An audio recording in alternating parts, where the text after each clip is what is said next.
talakayan. Saan ba kayo? Sa puti? Sa pula? At para mas masaya ang ating talakayan ngayong hapon, heto po si kapatid Ruel Riza Buhay. Hello, Chan Nike! Ready na ba kayo lahat dyan? Kasi ready na rin kami. Okay, sa pula at sa puti.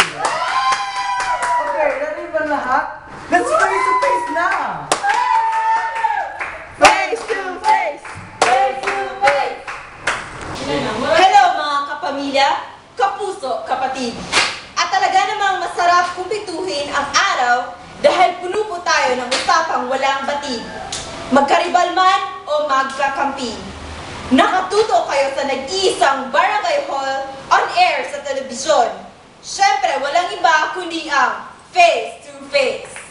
Face to face! Face to face! Face to face!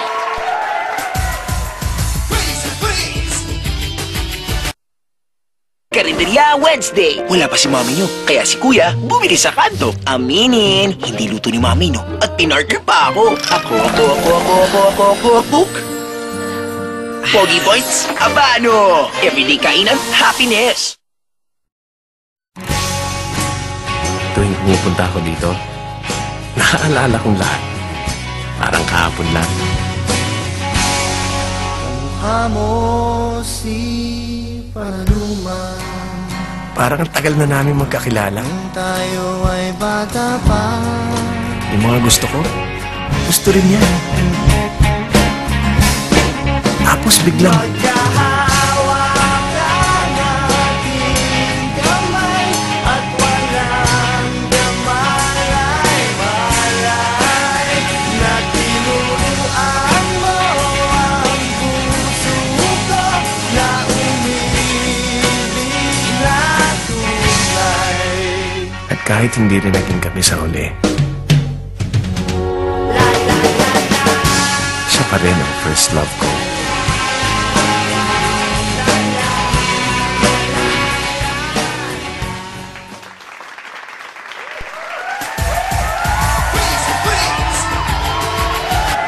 Ako pa rin po ang inyong Chang Nike na nagsasabing, kung may problema ka, pag-usapan natin yan, face to face.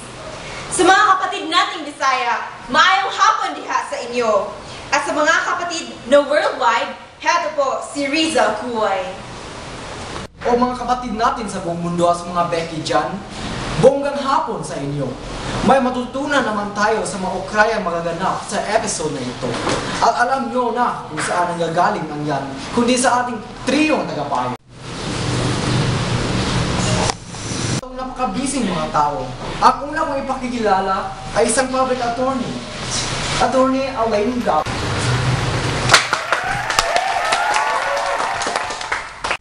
At ikalawa naman ay busy din sa pagliligtas ng mga kaluluwa na huwag mapunta sa apoy ng impyerno. KTP, ang ating spiritual advisor.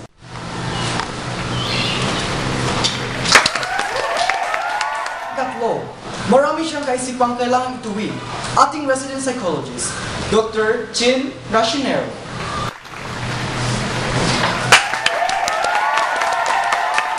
Sila ang inyong tagapayo at ako naman ay yung barangay tanong. Balik sa iyo, Charlie. Heto na, may kasabihan po tayo, ang magkapatid ay nagraramayan sa isa't isa. Di ba dapat lang naman? Kasi magkadugo kayo, pero papaano kung yung kapatid mo ang naging karibal mo sa pag-ibig? Papayag ka na lang bang nalaman mong nabuntis ng asawa mo ang kapatid mo sa kadahilan ng di ka mabuntis? Ano ito, hating kapatid? Yan ang ating issue of the day.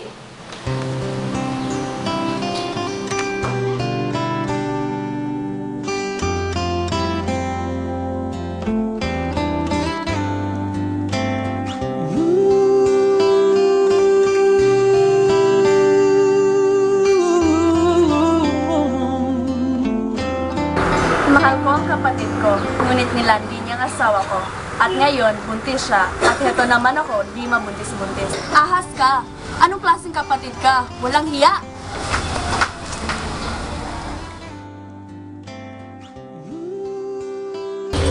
Hindi ko sinadyang mahalin ang asawa ni Ate Naj. Hindi ko balak na siya'y ahasin. Ngunit, nangyari nang nangyari. Hindi niya inalagaan ang asawa niya, kaya wala akong pinagsisisihan.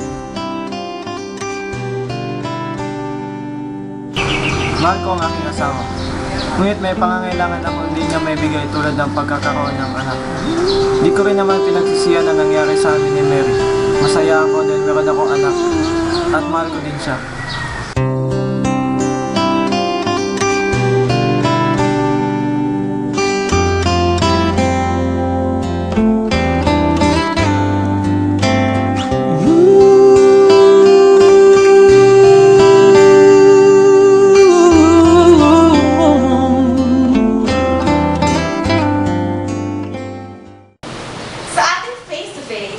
Siya po ay pinagtaksila ng dalawang taong pinakamamahal niya.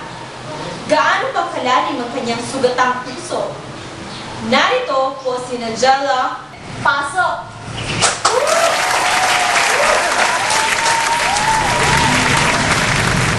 Najella, pakikwento nga sa akin kung bakit napakalalim ng sugat sa puso mo ngayon. Inahas niya ako. Pinatulan niya ang asawa ko. Di man lang niya naisip na magkapatid kami. Ano ba, wala na ibang lalaki sa mundo? Tapos papatulin pa niya asawa ko? Ano bang pangalan ng kapatid mo at ng asawa mo? Si Mary at si Louie. Nagsama ba kayo sa isang bahay? Oo, kasi walang trabaho si Mary eh. Nakikitira sa amin. Mga kapamilya, kapuso, kapatid. Siya po ang naging karibali ni Najella sa puso ng kanyang asawang si Louie. Ito po si Mary at ang kanyang kaibigan na si Sam.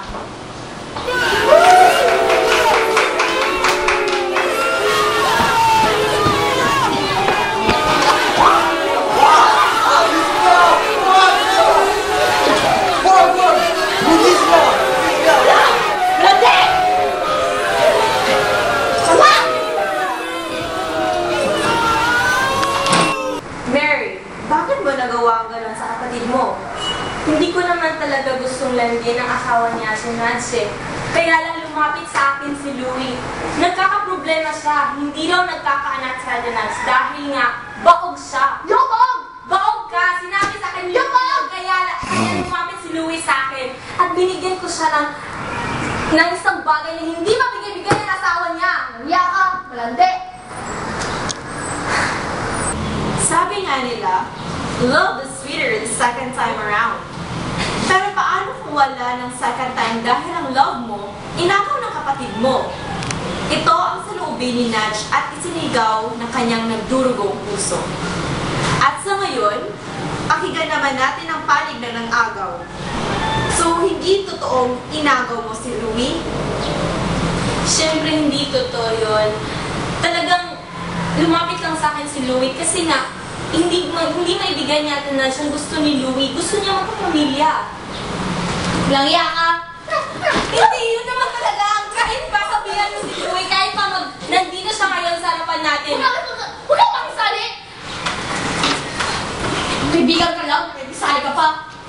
Talaga naman wala kang panahon para sa kanya eh. Totoo. Kaya ako ang nagtatrabaho. Kahit na ako naman nabigyan mo ng oras ang asawa mo, kaya nga lumalapit siya sa iba eh. Ikaw, kumakain ka.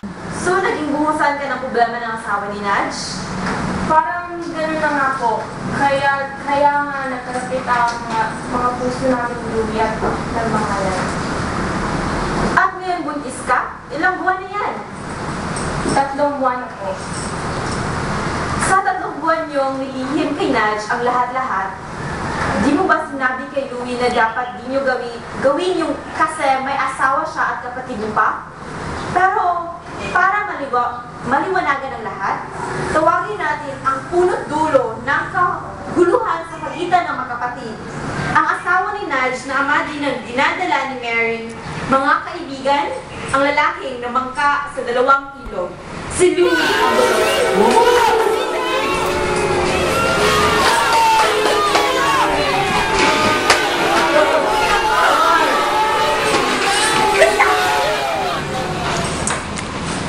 Louie, dinisang ang tanong, bakit mo pinagtaksila ng asawa mo at pinatulan ang kapatid ng asawa mo?